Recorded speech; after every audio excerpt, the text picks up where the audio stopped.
अस्सलाम वालेकुम नाजरीन, ये जो तस्वीर आपको नजर आ रही है ये पाकिस्तान की मशहूर अदाकारा आयशा खान है।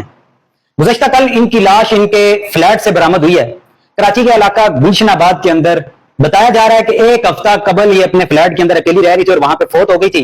और इनकी बदबू फैलने की वजह से जो साथ वाले घर हैं या जो लोग वहां पे इनके करीब रहते थे उन्होंने 15 पे कॉल की। पुलिस वाले पहुंचे, उन्होंने दरवाजा तोड़ के इनको अंदर से निकाला तो पुलिस वालों ने ये कहा है कि ये तकरीबन 6 से 7 दिन पहले की डेड बॉडी है। जिस्म को कीड़े पड़ चुके थे, बदबू आ रही थी, जिस्म तकरीबन गल सड़ गया था इतनी शदीद गर्मी के अंदर। ये पाकिस्तान की बेहतरीन किस्म की अदाकारा थी जिन्होंने पाकिस्तान को बहुत सारे मशहूर ड्रामे दिए जिसमें इन्होंने अपनी अदाकारी के जौहर दिखाए। लेकिन इसमें सोचने की बात यह है कि अपने दौर की बेहतरीन अदाकारा अकेले अपने फ्लैट में रह रही थी और उनके मरने की खबर ना उनके किसी रिश्तेदार को हुई ना किसी दोस्त जानने वाले को हुई।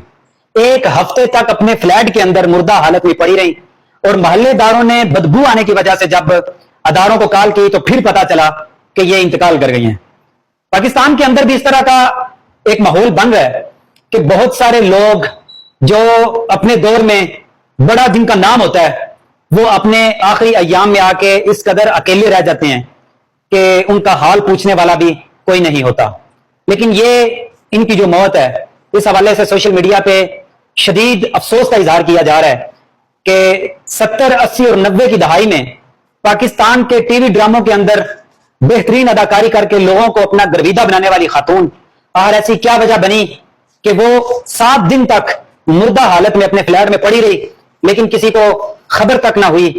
किसी ने यह ना द्वारा किया कि पता करें किस हाल में है। आखिर जिंदा होते किसी ना किसी के साथ तो राब्ता था, कोई ना कोई तो होगा ऐसा जिसके साथ हर रोज नहीं तो एक दिन बाद कॉल होती होगी।